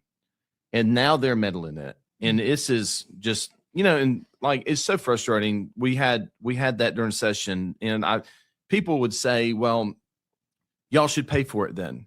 No, state government has always paid for primaries. Nothing has changed. Your thought process has changed over the years. Society has changed over the years. Nothing has changed except for the way we think, not me particularly, but other people. It is our primary to pick our gladiator for the big general election. But with all due respect, the Republican Party and the Republicans in power have left it to where Auburn can choose Alabama's quarterback. So why are we mad at them for playing the game and maybe playing it better than ourselves? Like, until we change the rules, it's not illegal for them to do what they're doing. 100%. So We we need really close can't primaries. say anything until we do something about it. And it leads you to go, if you're allowing Auburn to choose Alabama's quarterback and and you leave that open and you can change it leads you to go, are you really an Alabama fan? Like, maybe you want them to lose. Maybe. Mm-hmm. I mean, I don't know. I mean, putting it into real Southeastern Conference terms, it's kind of what you're like, are we betting against ourselves? Yeah. Well, Because it doesn't make sense. No, it doesn't. it does not make sense to me either. I am a Republican through and through. Like, I am a Republican. That's who I'm supporting. That's where my policy lines. I'm never changing. So, to your point, yes, that is the mindset of some. Because if they're going to allow Democrats to meddle in our elections, they have no business in our elections. None. Like, we have to pick our candidates for the general election. She's writing down notes, so she's about to come with I've got something. so many questions. So keep going. Let me finish writing. You finish writing. And so what does that look like? Closed primary, the bill did not, there was support for it, but it didn't actually pass. And then when it does, it may take a couple years to get enacted. So could you walk us through what it looks like to actually close primaries? Yeah, so there were some concerns, and I think mostly the concern is throughout like the Black Belt, where you have Republicans, but they're forced to vote. They don't have a Republican judge on the ballot, right? They don't have a Republican sheriff on the ballot in some of these counties, and their concerns are, I want to have a voice in who is our sheriff and who's in running our courts. So we had a bill, so the Oklahoma bill. Did y'all talk about this during session? Maybe not. Okay, so we did. Did we? We did. No, we did. With the because- Oklahoma model. Yeah. The Oklahoma model. Yeah. Yeah. So Okay. the one we passed in the House was pretty firm. Going into the Senate, we were compromising you have to compromise in some legislation, and we were going to do an amendment, kind of sub it out for the Oklahoma model, which means when they say, what party affiliation are you? I would say Republican. They'd hand me a Republican ballot. I just registered. Democrat, you just registered. Or I'm an independent. Now, if I say independent, then I can pick a Republican ballot or a Democratic ballot. But I'm an independent. Like, I'm not either or. Here's the beauty. If you're a Democrat, you can't vote in the Republican Party. So it left a route for those people in that situation. Okay. And I think that's going to be kind of the angle that we go to start, take that first leap of faith in the right direction. But most importantly, we have to keep Democrats out of our elections. Well, why wouldn't everybody just say they're independent? Well, because then you go, like yesterday when we were talking about this, because Abs did this for our Yammer little segment that we do. You go, okay, well, why don't Republicans go vote in the Democrat primary? Let's mess with them. But that doesn't work because then you go, well, they'll never win in Alabama. However, you look at the numbers and who turns out to vote. It's terrifying. The Democrats, percentage-wise, are leaping way ahead of Republicans, especially in these special elections and runoffs and primaries of voting. So there are some... Welcome back. We hope you enjoyed our interview with Congressman Jerry Carl, who is running again. Candidate for Congress. Well, Past. Yeah, I mean, you kind of keep that title because I know Mo Brooks is out, but he's still Congressman Mo Brooks. but he's running for the new, well, not new. I just don't want people to think they don't have to get out and vote for him. That's a fair point. They do have to go get out and vote. Yeah. But if you're addressing an envelope, you'd say Congressman. There you go. Go vote. Yeah. Go vote. Please vote. We're not in that district. What? Vote. This one is hard too because this is a special election for a new district, so I worry about the people not voting. Yeah. We'll get it ginned up, guys. It's gonna happen. All right. We're getting back to a story that is almost too crazy to believe. And it's a story from the montage. You probably saw it. It is blowing up, and rightly so, on the socials. But JP is going to play the clip, and then we are going to discuss. And what do you guys think about this story? Excuse me real quick. I'm still trying to find it. It's okay, JP. Here, I'll play it from the I can play it from the montage Unbelievable. real quick. This is where we are. I need to know, as we watch what's in the montage, does the gay couple have custody of the child, or did they say, we don't want the child, we want you to abort the child, and the surrogate family kept it? I'll play the clip real quick Okay. for those who didn't see it, and then we can talk about it. Gary. A gay couple in Canada is suing their surrogate because the surrogate refused to abort the baby when they requested it. Their baby is now 2 years old, and they demanded that the baby be aborted because it had a minor birth defect and a cleft lip. According to the lawsuit, the parents are claiming the surrogate didn't adequately keep them informed about the baby's health, put the child at risk, violated confidentiality, and caused them emotional distress. So from that, my understanding is that the gay couple has custody of the baby now and are suing them after the fact that they didn't abort it. But okay. Boy, we're really going to get into some trouble here. Over what? So Cleft they lip? a cleft lip, and I didn't hear the other. A heart defect, and then the baby was born healthy, but they're still going to sue it. And so what I want to know is, as the mother who carried the baby, sorry, it's what you are. Do you not want to go back and just, like, I know you signed paperwork, it's technically not your child anymore, but how could they leave a baby with those two who wish the baby were dead? What is that going to lead to in the future? I mean, I'm asking. And whatever happened to my body, my choice? That's funny how that disappears, isn't it? And I saw somebody say this when talking about the story. It's not even about, like, the whole argument with women should have the choice because it's their body, which, first of all, is incorrect. It's another body within their body. But anyways, that's their own argument, is if it's the woman's body, she should be able to make the choice. So if two men who shouldn't even be allowed to parent a child, first off, if they are trying to impose their choice on the woman, so that just shows it's not about the woman.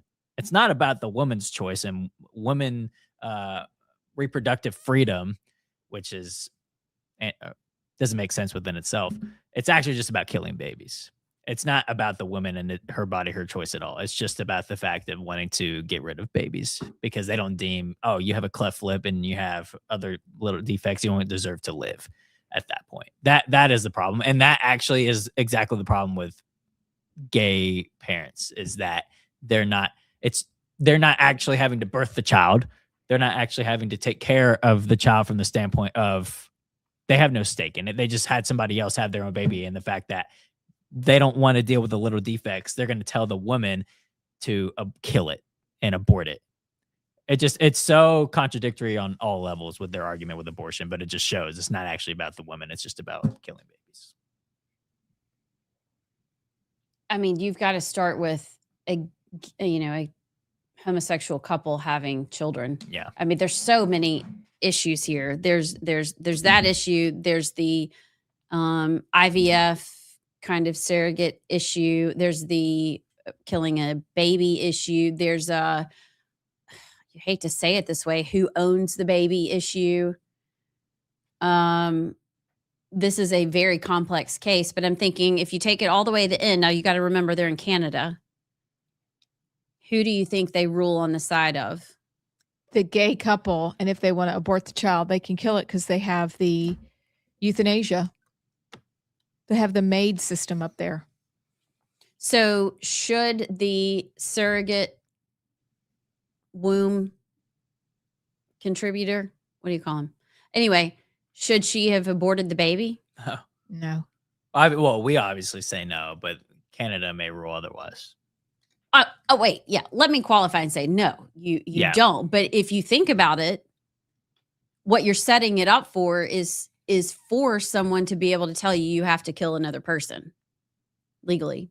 You have to do what they say, which is commit murder. I mean, and it's Canada. Like, that's resonating in my mind because you remember a couple of weeks ago, we talked about a story that somebody who was having second thoughts about euthanizing themselves was still put to death I think it was over depression. It was something that they were like, wait.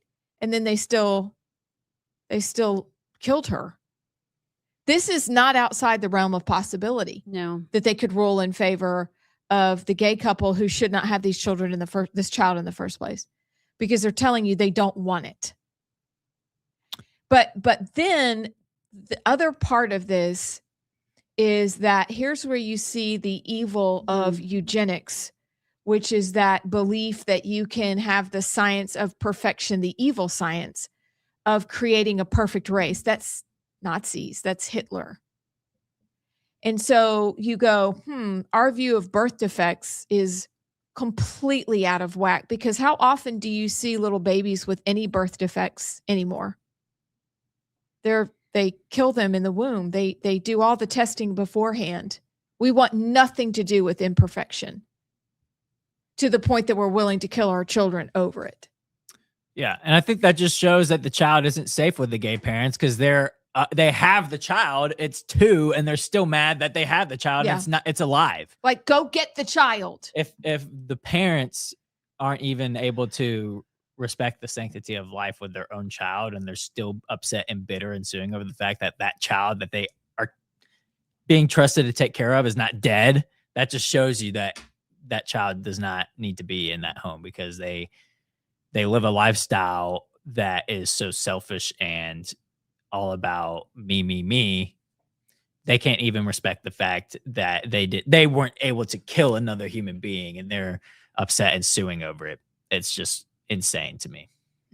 It's a slippery slope. I'm sitting here thinking about our daughter that we adopted from China. She's technically considered special needs.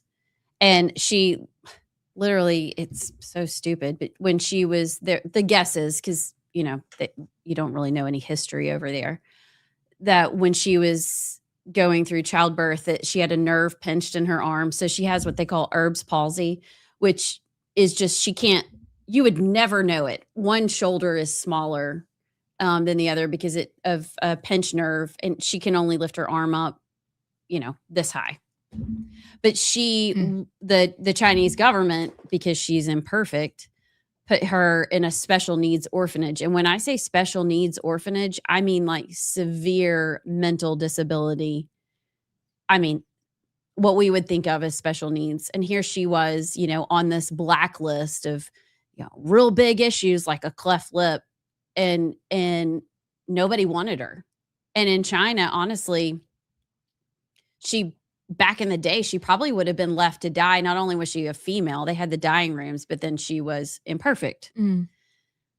Funny, now she's here, and it's amazing and what God did in her life. But you start going down that road of imperfection, and it's really slippery. And now you have, forget the gay part. I mean, this could be anybody. It could be a heterosexual couple. It's like, we don't really want that. And so now you're just killing people. And us who are having when I say us, I'm talking about from the standpoint of the parents, us having a sinful relationship and a relationship where it's not, they think they're perfect. Is what I'm trying to say. Like, I'm perfect. I live my perfect life, and I could play God and deem you are not worthy of being alive, even though I'm in a sinful relationship. And even if I wasn't in a sinful relationship, I am a sinner. Like, who am I to deem you worthy to live or not? Y'all watch this case. Y'all watch it. You think it sounds outrageous, but it's not.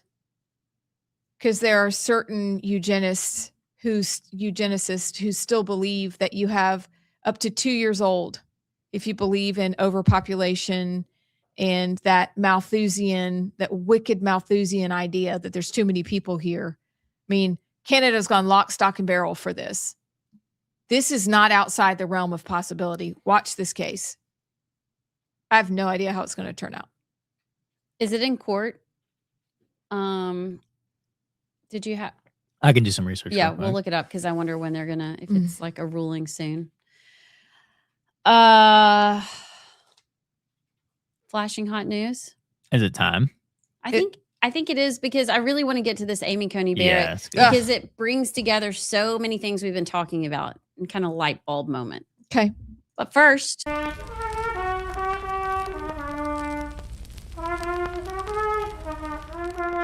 Excuse me. Oh, I can't wait. One of my stories. Oh, I'm gonna have to send it to you. Hold on. Hold on. Hold on. This is JP. Get this one ready because we're gonna talk about it. It's kind of along the lines of that. Okay. All right. Play the Amy Coney Barrett clip. Okay. Do you want to lay the groundwork first or no? Nope. Okay. We're going straight to it. I would just share a little bit about how the threats have affected me and my family personally. They have required me to, my children, to think about and see things that children should not have to see or think about. One example is when threats to my life were particularly intense a few years ago, around the time of the Dobbs leak. My security detail sent me home with a bulletproof vest, and I carried it into my house, put it into my bedroom, dropped it down on a table, turned around, and my 12-year-old son was standing in the doorway of my bedroom, and he wanted to know what it was and why I had it. And I didn't know how to respond because maybe I lack imagination, but I didn't expect that performing this service was going to put me in the position of explaining to my children what a bulletproof vest was and why I had to wear one. It's also been reported in the news that roughly 6 weeks ago, I was the victim of a swatting incident. At that point, my teenage son, one of my teenage sons, opened the door to go out with friends and saw in our street, it was full of police cars, who had responded to a false report of gunshots and raised voices in my home. I was very, very grateful that I had Supreme Court police outside my home because they were able to stop and meet with and explain to the county police that it had been a false alarm, and so the police did not actually attempt to enter our home. Many of us, me included, have received threatening anonymous deliveries designed to intimidate and harass us. They are often sent in the name of Judge Salas's son, who I think, as you mentioned in the beginning, Mr. Chairman, is deceased because he was killed by a disgruntled lawyer who showed up at Judge Salas's home intending to kill her, but her son, 20 years old at the time, opened the door and took the bullet instead. Her husband, standing behind, was seriously injured. So I think the message on these deliveries being sent in his name is clear. As Justice Kagan said, Probably federal judges are thoughts, reflections, All right. insights. This is what it looks like ultimately when laws are not enforced, when people aren't held accountable, when we let people do what they want because we don't really want to deal with them. Ultimately, this is the umbrella I see over it. But it also, Amy Coney Barrett, as a believer, and you are a believer, we are promised that we're going to have trouble in this world. And the calling God's put on your life is terrifying. And so either we need to find somebody who understands, because your kids are in danger and that's terrifying and it's horrifying. But this is the mantle of responsibility you bear. But if the fear is too much, then we need to find somebody else who will fill your space. It's too important right now. But I'm very sorry that you have faced these issues. It should not be. But when you do not enforce the law, when people are not held accountable, like the blue hairs and the crazies who come to your house to try to kill you because you rule things that they don't like, it means somewhere along the way, people never, ever held these people accountable. And we're not making things any better. This is a multi-layered reflection on that. Mm-hmm.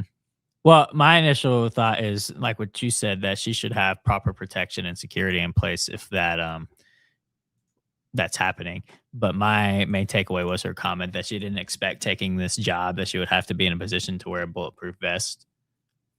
I get my initial thought was clearly you didn't fully think through the gravity of the position. And you compare that to the clip. We talked about it. We didn't play it, but Clarence Thomas and his process to become a Supreme Court justice. And he literally said that he would rather die than leave and remove himself from the process, where I'm not sold that Amy Coney Barrett is willing to do that, because we just had the birthright citizenship ruling where she was the deciding vote. Was the fear of her family and the fear of the reaction a crucial factor in her making the deciding vote? And if that's the case, and that's just how she thinks, then fair enough. Like, you have a family that you need to protect, but you don't need to be a Supreme Court justice then, because that's just the reality of our nation depends on rulings like that, and the future of our nation depends on rulings like that. And if you're allowing the fear to get to you, not saying that that fear is invalid, but if that fear takes priority over making the right decision for the nation, then you're not fit for the job. And that's just the reality of it. That unfortunately is the position we're in, where the Supreme Court justices do have those threats against them, but that the fear of that cannot be over the fear or doing what's necessary for the nation. Yeah, it goes back to our conversation maybe last week as that verdict came out. And is she compromised? Maybe now I'm thinking she's not. She's just a fearful mom. And it has literally paralyzed her. Somebody ran statistics on before Dobbs, she voted with the conservative position in 81% of non-unanimous cases. Since then, that number has dropped to 50 to 60% range in subsequent terms, including major cases involving birthright citizenship, election procedures, and administrative power, where she is sided with Chief Justice Roberts. She is compromised, but she is compromised by her own fear. And this is where I think you have to go, and I'm sorry, but you have to go to, we are at war. It's not with bullets. It's with words and ideas and religions and worldviews. I don't know if women were made to warrior and fight the way it takes. I don't know if I can make that blanket statement, but I will say it doesn't seem like she has the gumballs, which I guess she has none, but to do what it takes to save the country and be in that position. Clearly, she is paralyzed by her own fear. Well, that's the part I go to as well, is that, yeah, as a mother, that's how in my brain, because I say it's such a conflict. Yes, because as a mother, that should be, like, your family should be your top priority. But as a Supreme Court justice, the nation has to be your top priority. Mm-hmm. You have to have somebody who, I'm willing to lay my life on the line to do what's best for America and the future of America. And like you said, as the man, it would be unfortunate, but you almost have to have the mindset of, the mother is there to protect my children and our family if I have to lay my life on the line. Obviously, it's not ideal, but if that's what it takes, then so be it. Whereas the mother in that situation, yes, that's how she should be in terms of how it's she the way views her God family. created us. Yes, and she is honorable, and God rewards her for being able to, or being willing to, bring adopted children from Haiti, to bring people, like, that is her nature as a mother. That's, more mothers should be like that.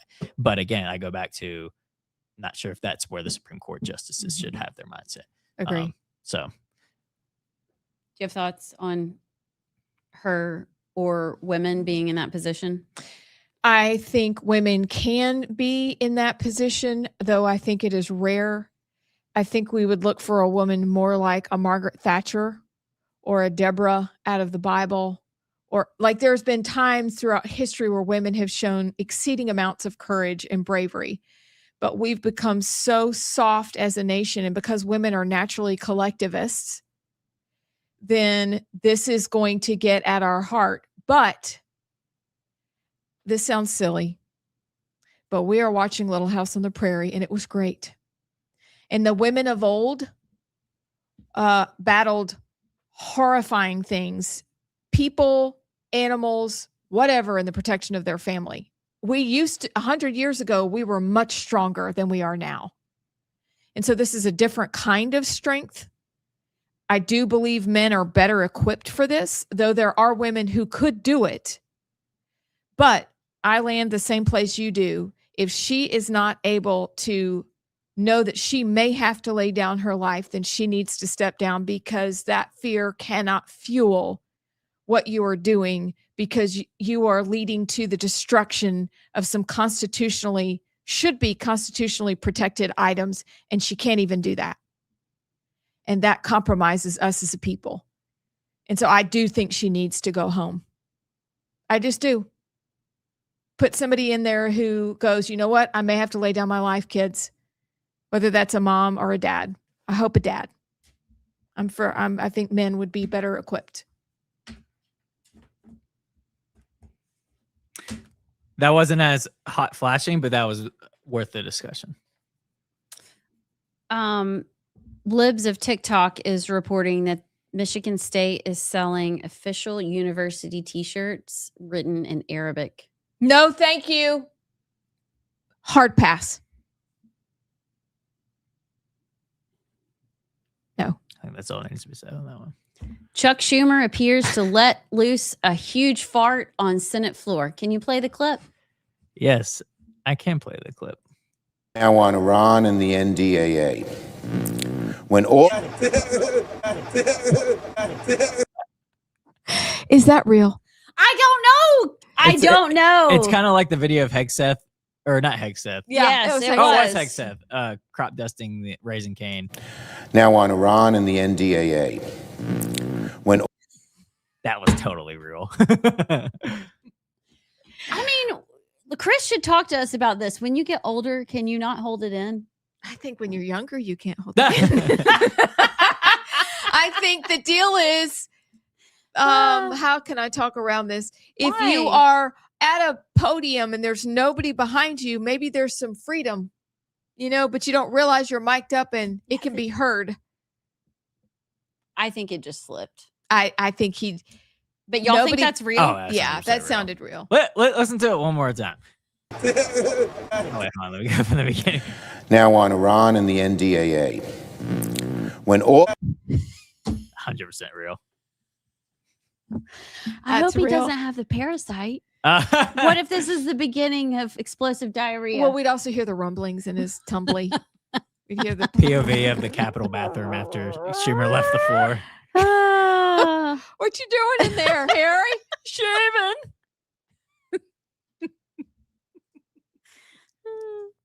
Okay. So, in a surprise move, the New York City Department of Buildings rejects a plan to save the 174-year-old church in Bushwick that was burned via arson. Demolition is set to begin in August. Ahmed Tigani leads the housing department. That's a shock. Are we shocked? Said no one ever. It's already pagan. Let it go. Let it go and see how the people like it. You chose it. Just let it go. Nancy Mace says that her split with Trump may have ended her political career. Nancy, I think you did that all by yourself.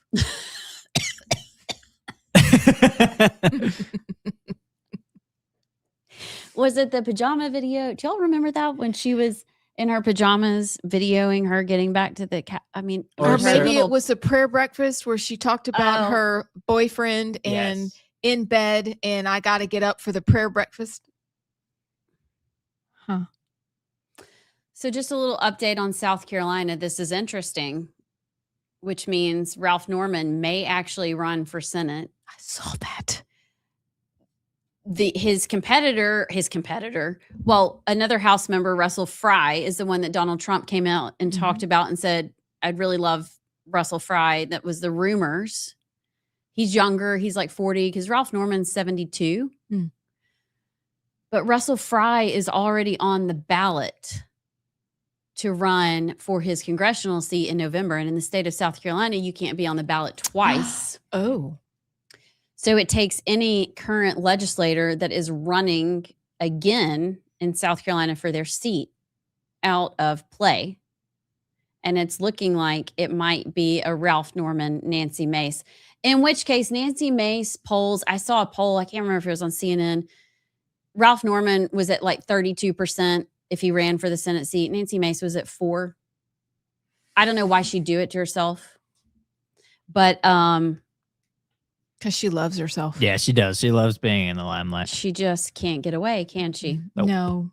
She just moth to flame. Butter on rice. Like it just goes together. She can't help it. Even though people are like, thanks, but no. Mhm. I'm good. Last one. Do we have a second? Yeah. This is a good, an interesting update. So 1819 News, I think Craig Monger had this story about the textbook committee Oh, appointment that nobody yes. could find of the Magic City Acceptance Academy. This is the latest. It is reported that Emily Eating Sandley, an employee of the controversial pro-LGBTQ plus charter school Magic City Acceptance Academy, was apparently appointed to the official state textbook committee last month. During a meeting of the State Board of Education, Mackey apologized and acknowledged that the letter had been sent in error. Really? You mean it said, welcome to the committee. You've been appointed, but it Had was a mistake. your name on it. Yeah. An error inside the department, and I'm sorry. You think if people hadn't found out about it, that she'd still be on the committee? Mm-hmm. I just wondered if that was me being cynical. Mm-hmm. No, 100%. He said, I sign laterally. It's not an excuse, but I sign hundreds of documents a month. Hundreds. I do read them. But on things like that, like a letter that goes to multiple people, that happens a lot, where you might get 20 people, 40 people, in some cases 100 people who get essentially word for word the same letter, but they go to different people. Oh, my word. I read the first one and then I approve all of them. I won't say that I go through and read every one of them, but I know they're exactly the same. In this case, there were supposed to be 22 letters. I mean, can you say I got caught by any more ramblings? Yeah, exactly. Jeez. Hey, it proves that when you bring up things like that, it works. Shine light on things. You never know where you're going to get. Sorry, Emily, you out. Would you rather where was it? Would you rather oversleep every day for a week or not get any sleep at all for 4 days? Totally oversleep. 100%. Y'all can handle this without me. I promise. I'd love to Or oversleep. just late. I'm generally kind of late anyway. Yeah, we're oversleeping. What are you doing? I'm not sleeping. Huh? I'm not sleeping for 4 days. Bless you. I'm not oversleeping. You would feel terrible. JP. Okay. I got stuff to do. Yeah, not but oversleeping. It's just 4 days. JP, I've seen you with one night lack of sleep. It's not a good look. You would be here, but you wouldn't be here. That's good. That's good. And the monsters would not suffice. Don't test me, okay? Don't I'm gonna tempt bring me with your a good time. Giant twist top monster tomorrow. Okay. Oh, it's been fun. Tomorrow we have Brad Brandon, Brad Brandon, and We'll a plunge. We'll plunge. And lots of things. It'll be fun. We'll see you then.